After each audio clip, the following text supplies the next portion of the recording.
إياك نعبد وإياك نستعين اهدنا الصراط المستقيم صراط الذين أنعمت عليهم غير المغضوب عليهم ولا الضالين آمين. بسم الله الرحمن الرحيم. السلام عليكم ورحمة الله وبركاته. الحمد لله رب العالمين، والصلاة والسلام على أشرف الأنبياء والمرسلين سيدنا وحبيبنا وشفيعنا وقرة أعيننا ومولانا محمد وعلى آله وأصحابه ومن تبعه بإحسان إلى يوم الدين. قالوا سبحانك لا علم لنا إلا ما علمتنا إنك أنت العليم الحكيم. لا حول ولا قوة إلا بالله العلي العظيم. أما بعد، فقد قال الله تعالى في كتابه الكريم وهو أصدق القائلين: أعوذ بالله من الشيطان الرجيم. بسم الله الرحمن الرحيم. يرفع الله الذين آمنوا منكم والذين أوتوا العلم درجات. صدق الله العظيم. وقال النبي صلى الله عليه وسلم: طلب العلم فريضة على كل مسلم ومسلمة. Hadirin ma'asyiral muslimin, jamaah salat maghrib yang dimuliakan oleh Allah Subhanahu wa taala.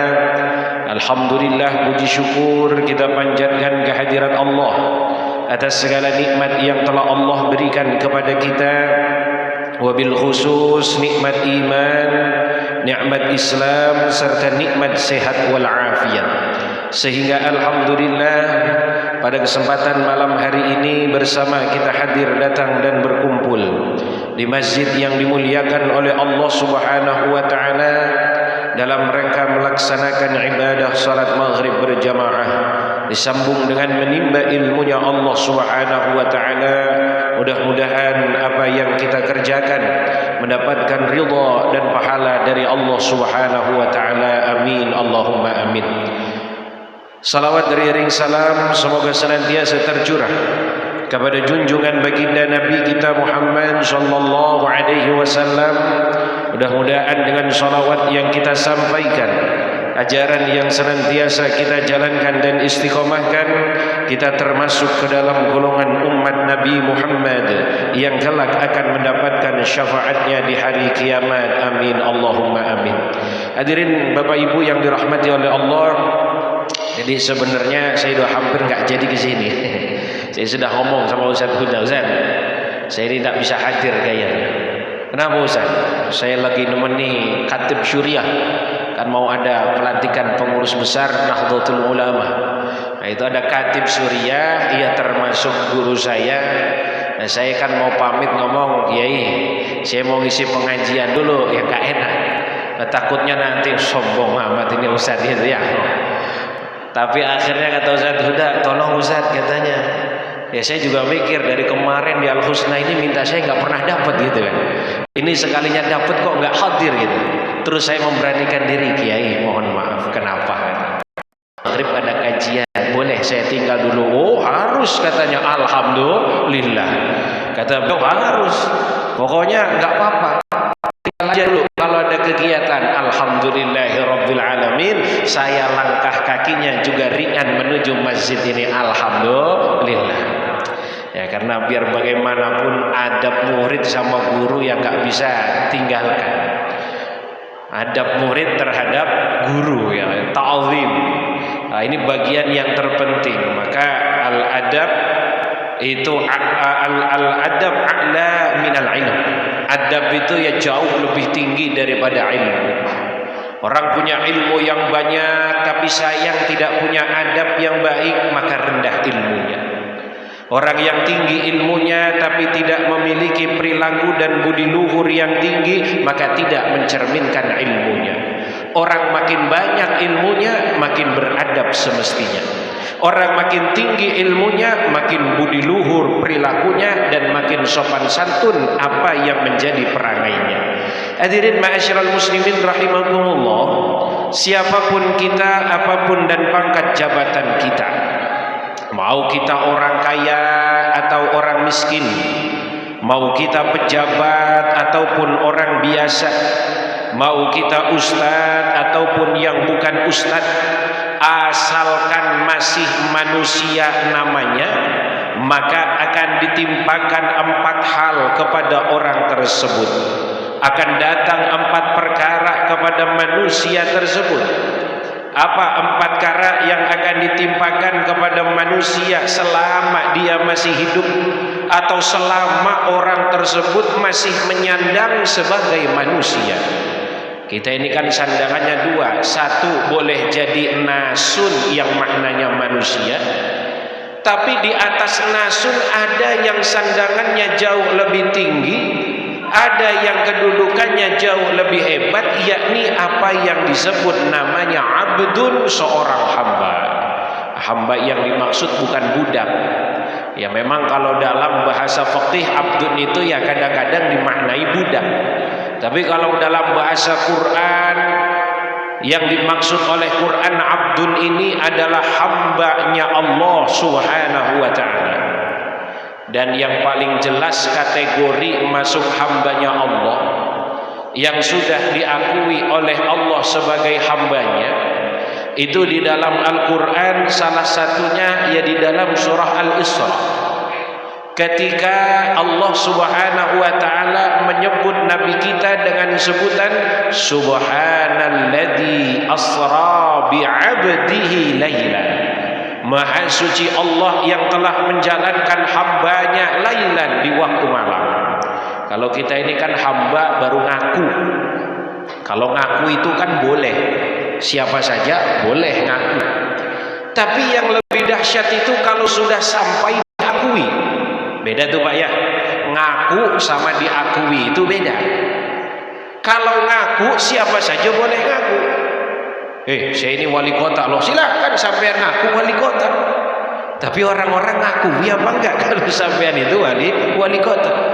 Saya ini camat, saya ini lurah, saya ini RT, saya ini alimul alamah. Iya silakan boleh ngaku, tapi diakui atau tidak? Bentar dulu.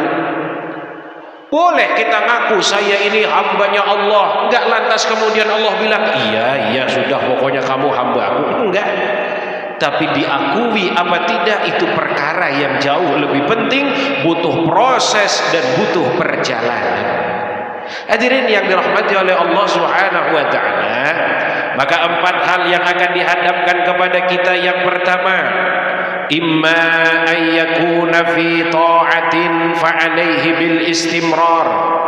Boleh jadi satu waktu manusia, kita semua yang hadir ini berada dalam ketaatan kepada Allah Subhanahu wa ta'ala, maka fa'alaihi bil istimrar, hendaknya orang tersebut terus menerus melakukan taat kepada Allah Subhanahu wa ta'ala.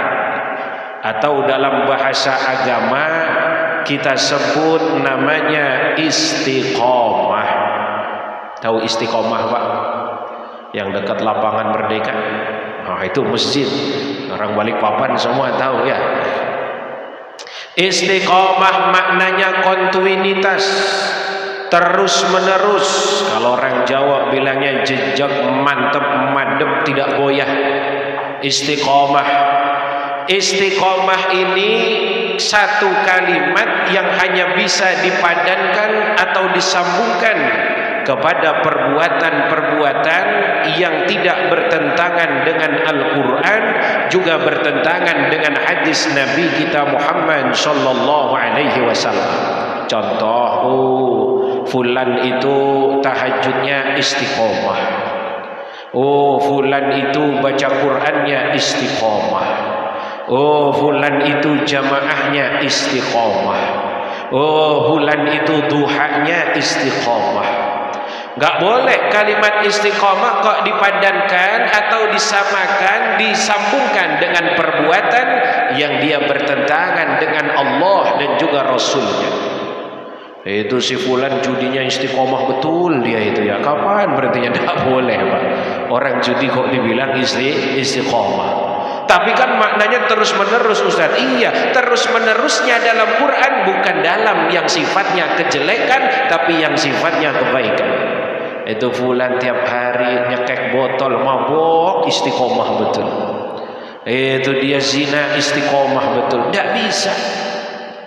Sehingga di dalam Al-Quran, orang-orang yang beristiqomah kepada Allah Subhanahu wa ta'ala, istiqomah dalam kebaikan, istiqomah dalam ketaatan, terus menerus dalam segala hal yang diperintahkan oleh Allah dan menjauhi apa yang dilarang oleh Allah Subhanahu wa ta'ala, dia mendapatkan ganjaran yang teramat tinggi.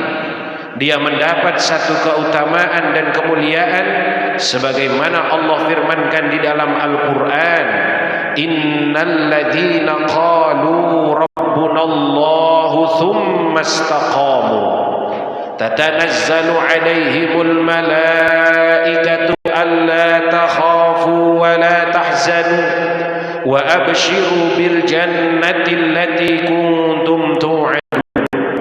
Sesungguhnya orang-orang yang berkata bahwa Tuhan kami adalah Allah, thumma istaqamu, kemudian mereka meneguhkan pendirian, kemudian mereka mantap atas apa yang sudah diucapkan berupa ikrar dan pengakuan bahwa Tuhannya adalah Allah Subhanahu wa ta'ala. Maksudnya bagaimana Ustaz mantap madep istiqomahnya? Inda kulli hal, dalam tiap keadaan, wal azman, dan juga tiap zaman atau tiap waktu. Sedang senang, Tuhannya Allah. Sedang sedih, Tuhannya Allah. Sedang kaya, Tuhannya Allah. Sedang miskin, Tuhannya Allah. Sedang menjabat, Tuhannya Allah. Jabatan lengser, dia tetap bertuhan kepada Allah. Ini yang disebut istiqamah atas pengakuan bahwa Allah sebagai Tuhannya. Cuma kan kadang-kadang dalam hidup kita melihat fakta yang kontradiktif. Dalam hidup kadang-kadang kita melihat fakta yang kebalikannya. Ngaku Tuhannya Allah dulu waktu susah, begitu kaya dia lupa kepada Allah. Emang ada Ustaz orang begitu? Enggak usah nunggu orang sekarang, dulu juga udah ada, Pak. Siapa Ustaz namanya? Sa'labah bin Khatib Al-Ansari. Miskin dia, enggak punya apa-apa, tapi waktu miskin ibadahnya rajin betul, Pak. Azan belum kumandang, Sa'labah udah datang. Qomat belum kumandang, Sa'labah sudah siap. Gak pernah dia ketinggalan sholat jamaah dan selalu ikut takbiratul ihram dengan Rasulullah sallallahu alaihi wasallam. Sebaik-baik sholat jamaah mereka yang dapat atau bersamaan dengan takbiratul ihram imamnya. Itu yang paling bagus sholat jamaah. Terus kalau ketinggalan Ustaz, ya nyusul. Tapi keutamaannya lebih utama yang dia ikut takbiratul ihram setelah imam Allahu Akbar, kemudian dia nyusul Allahu Akbar, itu yang paling utama. Ustaz, kalau jamaah di masjid yang makmumnya banyak sama yang makmumnya sedikit, itu lebih bagusan mana? Ya, kalau dalam fikih bagusan yang makmumnya banyak, kecuali dengan syarat seandainya kok kalau dia keluar untuk sholat berjamaah ke masjid yang di luar lingkungannya, kemudian kok masjidnya malah menjadi sepi, tidak ada yang sholat berjamaah, tidak boleh dia pergi ke masjid yang banyak jamaahnya sedangkan di tempatnya sendiri sepi. Yang kedua, lebih bagus sholat di masjid yang makmumnya sedikit tapi imamnya itu fasih, imamnya itu akrab, bagus bacaannya, fasih bacaannya, biar makmumnya sedikit, itu lebih utama daripada sholat makmumnya banyak tapi yang baca bismillahirrahmanirrahim alhamdulillahi rabbil alamin, umpama itu ya. Maka bagusan yang jamaahnya sedikit tapi diimami oleh orang yang aqra, orang yang fasih bacaannya. Kayak tadi beliau itu ya, masya Allah, suaranya lembut, mendayu-dayu. Itu asal bentar panjangan lagi yang sholat bisa pada tidur itu Pak ya. Saking nikmatnya dengar suara beliau tadi yang jadi imam. Saya di luar aja, masya Allah, enak betul ini. Orang sholat jamaah kalau yang mimpin bacaannya enak nggak Pak? Enak ya, oh enak. Ini tambah semangat sholatnya. Walaupun kadang-kadang ya Bapak nggak paham juga apa yang dibaca kan gitu ya. Cuma itu hebatnya Quran Pak. Hebatnya Quran, orang yang nggak paham tapi kalau dibacakan dengan cara yang baik seakan-akan seperti orang yang paham. Lah yang repot kalau udah nggak paham, yang bacain ngawur. Wah itu aja masih enak, cuma ya mendingan diem aja dah, gak usah baca ya. Hadirin yang dirahmati oleh Allah Subhanahu wa taala, tapi itulah bedanya Quran. Quran itu jatuh ke orang yang suaranya nggak enak tetap enak. Tapi kalau lagu itu kalau nggak dinyanyikan sama orang yang suaranya enak, mau lagu apapun jadi nggak enak Pak. Paling katanya, oh bagus banget nyanyinya, bagus iya, tapi lebih bagus diem nggak usah nyanyi ya. Lebih bagus diem nggak usah nyanyi. Hadirin yang dirahmati oleh Allah Subhanahu wa taala, dalam hidup kadang-kadang kontradiktif. Lah itu dia kalau adzan belum kumandang sudah datang. Tapi aneh ini Pak, sahabat-sahabat. Kenapa anehnya? Kalau setiap habis sholat itu Nabi biasanya sama sahabat, Allahumma antas salam. Dulu Nabi kalau begitu assalamualaikum warahmatullah, assalamualaikum warahmatullah, beliau balik kanan menghadap kepada jamaah. Kenapa Ustaz Nabi dulu menghadap jamaah? Satu, zaman belum ada mikrofon. Yang kedua, Nabi mengajarkan kepada sahabat tentang zikir yang dibaca selesai sholat, biar jamaah kedengeran. Kalau Nabi ngadepnya ke depan, maka suara condong akan lari ke depan. Maka Nabi putar balik ke belakang beliau, Allahumma antas salam wa minkas salam wa ilaika ya'udus salam. Sama tuh kayak sunnah-sunnahnya adzan. Di antara sunnahnya adzan, orang yang mengumandangkan adzan hendaknya dia berada di tempat yang tinggi. Sunnahnya. Maka dulu Sayyidina Bilal kalau adzan tuh naik ke Masjid Madinah. Tapi jangan bayangkan Masjid Madinahnya kayak sekarang Pak, ya enggak. Dulu Masjid Madinah ya paling setinggi inilah. Naik Sayyidina Bilal itu. Kenapa Ustaz Sayyidina Bilal naik? Zaman belum ada mic Pak. Biar orang satu Madinah kedengeran, Sayyidina Bilal kalau adzan itu muter, Allahu Akbar, Allahu Akbar, Allahu Akbar, Allahu Akbar, kedengeran orang satu. Ustaz,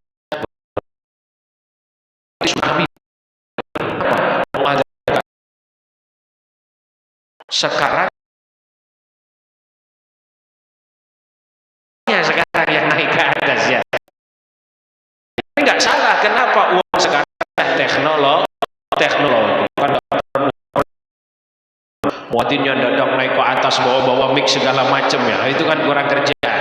Kalau begitu caranya copotin aja atau aja sekalian tuh, enggak usah mic, langsung naik ke atas. Dan itu sahabat Bilal kalau udah assalamualaikum warahmatullah, assalamualaikum warahmatullah, push langsung pergi. Besok sholat lagi selesai langsung pergi. Besok sholat lagi selesai langsung pergi. Nabi heran tanya, salah Pak, kenapa ya? Saya lihat ibadah jamaahmu bagus betul, alhamdulillah ya Rasul. Gak pernah kamu ketinggalan. Iya. Tapi aneh kenapa ya Rasul? Kok setiap selesai habis sholat salam langsung pergi? Sahabat yang lain, Allahumma antas salam wa minkas salam wa ilaika ya'udus salam. Tapi Sa'labah Allahumma lantas jalan langsung pulang, nggak balik lagi. Sa'labah Allahumma lantas pulang dia. Ya Nabi. Apa? Saya ini kan orang miskin. Lah hubungan miskinmu dengan zikirmu apa? Bukannya mestinya lebih banyak kamu zikir kepada Allah biar Allah memberikan jalan keluar dari kemiskinanmu? Bukan begitu ya Nabi. Sahabat yang lain juga banyak yang miskin Sa'labah Nabi.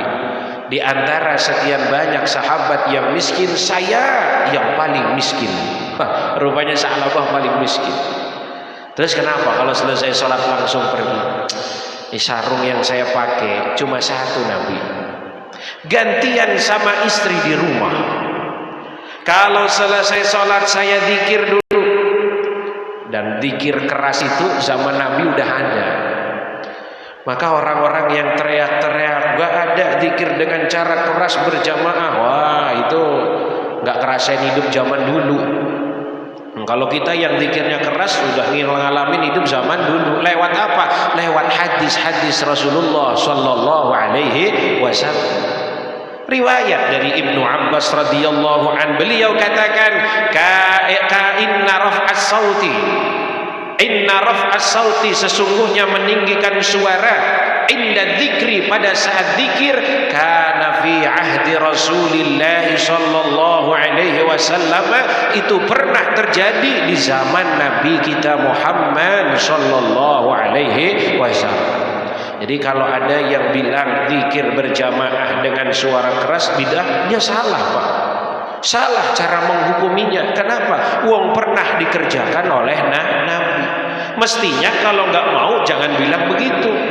Bagaimana Ustaz bilangnya? Yang mau zikir berjamaah dengan meninggikan suara boleh. Yang mau zikirnya diem-dieman juga boleh. Karena waktu itu Nabi melakukan dua-duanya. Kadang dikeraskan oleh Nabi sebagai bentuk pengajaran kepada para sahabat. Ya kadang-kadang Nabi membacanya sendiri pelan-pelan. Nah berarti yang menghukumi bid'ah, lebih bid'ah daripada yang bid'ah itu. Mbahnya bid'ah, kenapa? Wong hukumnya nggak ada kok main hukuman saja. Itu kan lebih keliru lagi. Nabi karena udah kadung ditanya, dah doakan saya lah Nabi biar jadi orang kaya, kata Sa'labah. Sa'labah minta didoain biar jadi orang kaya. Kata Nabi Sa'labah, yang sedikitnya kau sanggup bersyukur itu jauh lebih baik daripada banyak tapi kau tidak sanggup menanggungnya. Sudahlah Sa'labah, syukur saja. Pulang Sa'labah. Besok ke masjid ditanya lagi sama Nabi, gimana Sa'labah? Udah syukur? Ya syukur sih, syukur Nabi. Kalau punya sarung cuma satu repot juga saya syukurnya ini. Gak bisa lama-lama saya ibadahnya enak. Nabi kalau ibadahnya lama zikir betah saya di masjid. Udahlah Nabi doakan saya biar jadi orang kaya. Sa'labah ngomong, Nabi kalau saya jadi orang kaya itu harta cuma numpang lewat saja ya Rasul. Saya akan ambil apa yang menjadi kebutuhan saya, selebihnya biar nanti saya dermakan, saya infakkan, saya tasarrufkan ke jalan Allah Subhanahu wa ta'ala. Janda akan saya santuni. Janda tua Pak. Kalau janda muda banyak yang mau nyantuni. Susah. Ini senangnya nyantuni janda, tapi jandanya pilih-pilih. Nah, jandanya janda muda, ini keliru ya. Yang disantuni janda tua. Janda muda mau udah banyak yang mau nyantuni. Anak yatim Nabi akan saya santuni. Akhirnya Nabi didesak demikian oleh Sa'labah. Nabi berdoa, angkat tangan Rasulullah. Allahumma rzuq Sa'labah. Allahumma rzuq Sa'labah. Allahumma rzuq Sa'labah.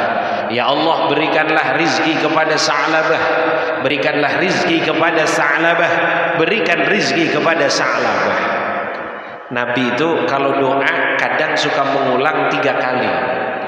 Dan ini juga yang dicatat oleh Al-Imam Al-Ghazali dalam kitab Ihya Ulumuddin, kemudian dinukil oleh Al-Imam Abu Zakaria Muhyiddin Yahya ibn Sharaf An-Nawawi, atau dikenal dengan sebutan Imam Nawawi, dalam kitab Al-Adhkar bab babud du'a, masuk pada subbagian adabud du'a, adab-adab berdoa. Di antaranya yukarriru thalathan, mengulang sebanyak 3 kali apa yang menjadi keinginannya, apa yang menjadi hajatnya, diulang. Nabi sudah doa, ya Allah berikan rizki kepada Sa'labah. Kemudian Sa'labah dikasih hadiah 1 ekor kambing betina yang sedang hamil. Sa'labah di kambing bawa pulang, teriring doa dari saya, terima kasih ya Rasul. Alhamdulillah Pak, kambing dibawa pulang, dirawat sama Sa'labah. Kambing yang tadi sedang hamil lahir menjadi 2, 2 bertambah jadi 4, 4 tambah jadi 8, 8 16, 16 32, sampai akhirnya Sa'labah punya banyak kambing dan mulai bagus kehidupan ekonominya. Seiring baik kehidupan ekonominya, tapi merosot kehidupan akhiratnya. Yang tadinya sebelum adzan sudah datang, ini adzan begitu selesai baru datang Sa'labah. Besoknya qomat sudah berkumandang, Sa'labah baru datang. Lama-lama ketinggalan takbiratul ihram. Lama-lama Sa'labah jadi masbuk, ketinggalan 1 rakaat. Lama-lama ketinggalan 2 rakaat, sampai akhirnya jarang datang ke masjid. Masjid cuma Jumatan doang, seminggu sekali. Lama-lama nggak pernah kelihatan ke masjid. Nabi tanya lagi, Sa'labah kemana? Nggak pernah kelihatan. Kata sahabat, oh Sa'labah sekarang udah hebat Nabi. Hebat apa? Hebat ngurusin kambing katanya. Emang kenapa? Doa yang kau panjatkan dan kambing hadiah darimu ya Rasul, sekarang perdagangan ternaknya Sa'labah sudah maju, kaya dia, hartanya banyak, sarungnya bukan cuma 1 ya Nabi. Oh, tapi kok nggak pernah ke masjid Sa'labah ini ya? Nggak pernah datang Sa'labah. Nabi yang dulu bilang doa Allahumma rzuq Sa'labah, Nabi kemudian bilang, aduh ya waila Sa'labah, ya waila Sa'labah, celaka itu Sa'labah, rugi itu Sa'labah, celaka itu Sa'labah, rugi itu Sa'labah. Nabi ngomong begitu setelah wafat Nabi kita Muhammad sallallahu alaihi wasallam. Di masa Sayyidina Utsman, Sa'labah bangkrut lagi, miskin lagi, susah lagi, kerek lagi, sarungnya balik lagi tinggal 1. Tapi yang dilalah begitu sarungnya tinggal 1, rajin lagi dia ke masjid ya. Jadi bapak jangan nunggu diuji begitu sama Allah baru rajin ke masjid. Ntar sarungnya 1 rajin, sarungnya banyak gak ke masjid-masjid. Ustaz, tapi itu ada orang kaya, sholat enggak, puasa enggak, duitnya dihambur-hamburkan untuk hal-hal yang tidak diperkenankan oleh agama. Kenapa kok masih bisa kaya? Pak, Allah kalau ngasih kekayaan terserah kepada Allah Subhanahu wa ta'ala. Tinggal nanti yang menjadi pembedanya, kalau dia dengan kekayaan, dengan karunia yang Allah berikan sanggup untuk bersyukur, maka akan menjadi penolong harta tersebut. Tapi kalau tidak sanggup bersyukur, dia tidak bisa berterima kasih kepada sang pemberi, inilah yang disebut namanya istidraj. Istidraj itu diulur terus oleh Allah. Kalau ada bapak yang dikasih nikmat oleh Allah, tapi kok makin jauh dari Allah, cepat-cepat sadar. Kalau di antara kita ada yang dikasih hidupnya enak terus, tapi kok agaknya kita jauh dari Allah, cepat kembali kepada Allah. Jangan-jangan itu ujian berupa istidraj yang sedang diberikan oleh Allah kepada kita. Hadirin yang dirahmati oleh Allah Subhanahu wa ta'ala, maka istiqomah dalam ibadah, kontinuitas terus menerus. Kalau sudah taat, jangan berhenti dari ketaatan tersebut. Yang kedua, imma an yakuna fi ma'siyatin fa alaihi bil istighfar. Boleh jadi satu waktu manusia terjebak dalam perbuatan maksiat, maka perintahnya kata Allah fa'alaihi bil istighfar, untuk segera beristighfar, minta ampun kepada Allah Subhanahu wa ta'ala. Istaghfiru rabbakum innahu kana ghaffara. Beristighfarlah kalian kepada Allah, minta ampunlah kalian kepada Allah. Innahu, sesungguhnya Allah subhanahu wa ta'ala, kana, ada itu siapa Allah, ghaffara, sang maha penerima ampun atau sang maha pemberi ampun. Salah, ingat, nah, orang yang baik bukan orang yang gak pernah salah. Kita manusia Pak, kalau suruh gak salah repot juga. Maka ketika ada ayat turun kepada Nabi, ya ayyuhalladzina amanu ittaqullaha haqqa tuqatih wa la tamutunna illa wa antum muslimun. Hei orang-orang yang iman kepada Allah, ittaqullah, bertakwalah kepada Allah dengan sebenar-benarnya takwa. Dan jangan kalian mati kecuali dalam keadaan berislam, berserah diri kepada Allah subhanahu wa ta'ala.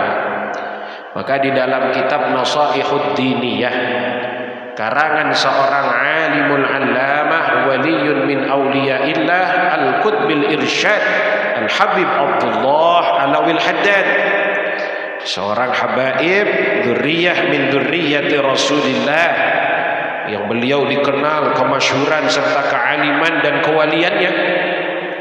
Ada zikiran namanya Ratibul Haddad, itu yang nyusun beliau, yang nyusun. Saya ulangi, yang nyusun, bukan yang ngarang. Kalau zikirannya mah dari Nabi, cuma beliau yang menyusun, membuat tartibnya. Sebab disusun seorang alimul alamah waliyun min awliyaillah, yang sudah barang tentu beliau menyusun bukan hanya sebab karena kehendak dirinya, mesti ada dorongan ilahiyah. Ada dorongan ilahiyah. Wahyu itu sudah putus, tapi yang namanya ilham masih terus berjalan. La ilham itu sautun ilahiyun, suaranya Tuhan atau bisikan Allah subhanahu wa ta'ala yang diberikan kepada seorang hamba yang dipilih oleh Allah subhanahu wa ta'ala. Maka nggak mungkin kalau bukan atas dasar perintah atau atas dasar dorongan daripada sautun ilahiyun itu tadi, bisikan ilahi, tidak mungkin baca Ratibul Haddad. Siapa yang mulazamah, siapa yang mudawamah, siapa yang istiqomah, kok akan mendapatkan manfaat-manfaat barokah daripada ketika seseorang membaca Ratibul Haddad. Maka kata beliau, baiknya Ratibul Haddad ya dibaca tiap hari, pagi dan juga sore. Gak bisa dibaca tiap hari, ya minimal seminggu sekali. Seminggu sekali gak bisa, ada sebulan sekali dibaca. Sebulan sekali nggak bisa, ya 2 bulan sekali. 2 bulan 2 kali nggak bisa, ya setengah tahun sekali lah. Setengah tahun sekali, setahun sekali. Setahun sekali masih nggak bisa, seumur hidup sekali Pak. Seumur hidup nggak bisa, mati aja duluan Pak ya. Itu minimal adalah dibaca Ratibul Haddad. Nah, ketika beliau mensyarah ayat ya ayyuhalladzina amanu ittaqullaha haqqa tuqatih wa la tamutunna illa wa antum muslimun, kata beliau, jaa ashabu Rasulillah sallallahu alaihi wasallam, datang para sahabat Rasulullah sallallahu alaihi wasallam. Yang sahabat ini kemudian pada bertanya, ya Nabi, bagaimana caranya kami takwa dengan sesungguh-sungguhnya takwa? Kalau perintahnya demikian, fa inna la nutik, sungguh kami tidak akan sanggup. Bagaimana kiranya suruh takwa sebenar-benarnya takwa ya? Wah, itu kan harus benar-benar kosong daripada dosa. Padahal kita kadang-kadang keluar rumah jalan udah nengok dosa aja lagi ya. Tengok kiri dosa lagi yang kelihatan. Maka akhirnya ketika Nabi datang pertanyaan tersebut daripada para sahabatnya, kemudian malaikat Jibril turun dengan membawa wahyu kepada Nabi kita Muhammad sallallahu alaihi wasallam, ittaqullaha mastata'tum, bertakwalah kalian kepada Allah dengan kadar yang paling maksimal, berusaha untuk takwa kepada Allah subhanahu wa ta'ala. ini kan bobotnya agak beda. Kalau tadi kan suruh benar-benar takwa, berarti nggak boleh salah sama sekali. Nah yang ini mastata'tum itu sesuai dengan kadar yang paling maksimal bagi kita untuk menjalankan apa yang diperintahkan oleh Allah dan menjauhi apa yang dilarang oleh Allah Subhanahu wa ta'ala. Dan dalam agama lebih banyak larangan daripada perintah. Nah, perintah itu yang wajib kan bisa ketahuan Pak, tinggal tengok aja rukun Islam. Syahadat sudah jelas, setelahnya puasa, setelahnya zakat, setelahnya haji. Haji aja bagi yang mampu, zakat juga bagi yang mampu. Sholat, nah ini yang paling beda. Nggak ada orang sholat bagi yang mampu. Mampu dari sisi apa? Nggak ada orang sholat sehat sholat, sakit selama masih bisa diperintahkan untuk sholat. Nggak bisa sholat diri, duduk nggak bisa, berbaring nggak bisa, isyarat nggak bisa, gotong rame-rame ke masjid, sholatin bareng-bareng, inna lillahi wa inna ilaihi rajiun. Mati berarti Pak ya, udah nggak bisa ngapa-ngapain dia. Ya pakai isyarat itu kan udah paling terakhir. Atau ijra'un fil qalbi, membaca rukun-rukunnya itu di dalam hati. Allahu Akbar, Bismillahirrahmanirrahim, tapi dalam hati, karena ininya udah nggak bisa gerak umpamanya, tangannya juga sudah nggak bisa, lumpuh total. Ustaz, ada orang nggak bisa sholat. Kenapa? Ingatannya yang sudah kacau. Boleh jadi mohon maaf umpama kena penyakit yang parah, semisal stroke, rusak organ otaknya, jaringan-jaringan otaknya, sehingga dia sudah tidak bisa ingat nih sholat udah rakaat yang keberapa. Karena saya di kampung itu ada mbah, itu sudah nggak ingat apa-apa. Kalau sholat itu ya begitu, Allahu Akbar, jadinya nggak selesai-selesai. Karena merasa rakaat yang tadi belum kelaksana, sampai hari ditegur sama anaknya, Bu, udah selesai sholatnya. Apa itu? Oh, aduh, waktunya udah habis ya Pak. Oh iya, ini kayak permainan sepak bola ini. Alhamdulillah. Hadirin yang dirahmati oleh Allah Subhanahu wa taala, ya beginilah namanya orang ngaji ya. Nah, waktunya tidak berasa. Mudah-mudahan kita semua diberi sehat afiat oleh Allah Subhanahu wa taala. Tadi baru berapa Pak? Baru satu ya? Dua. Oh iya, dua aja belum kelar itu. Ya mudah-mudahan nanti ada lain waktu bisa kita sambung kembali. Terima kasih yang sebesar-besarnya atas segala perhatian. Ala hadhihi niyyah wa ala kulli niyatin shalihah wa ila hadratin nabi al-fatihah. A'udzu billahi minasyaitonir rajim. Bismillahirrahmanirrahim. Alhamdulillahi rabbil alamin arrahmanir rahim maliki yaumiddin. Iyyaka na'budu wa iyyaka nasta'in. Ihdinas siratal mustaqim. Siratal ladzina an'amta 'alaihim ghairil maghdubi 'alaihim waladdallin. Amin. Allahumma bihaq الفاتحة وبالسر الفاتحة وبمعجزات الفاتحة وبكرمة الفاتحة وبجاه من أنزل عليه الفاتحة يا فارج الهم ويا كاشف الغم يا من عبدي يغفر ويرحم يا دافع البلاء يا الله يا دافع البلاء يا رحمن يا دافع البلاء يا رحيم اللهم ادفعنا البلاء يا أرحم الراحمين ارحمنا وتحيتهم فيها السلام وآخر دعوانا أن الحمد لله رب العالمين هدانا الله وإياكم أجمعين السلام عليكم ورحمة الله وبركاته.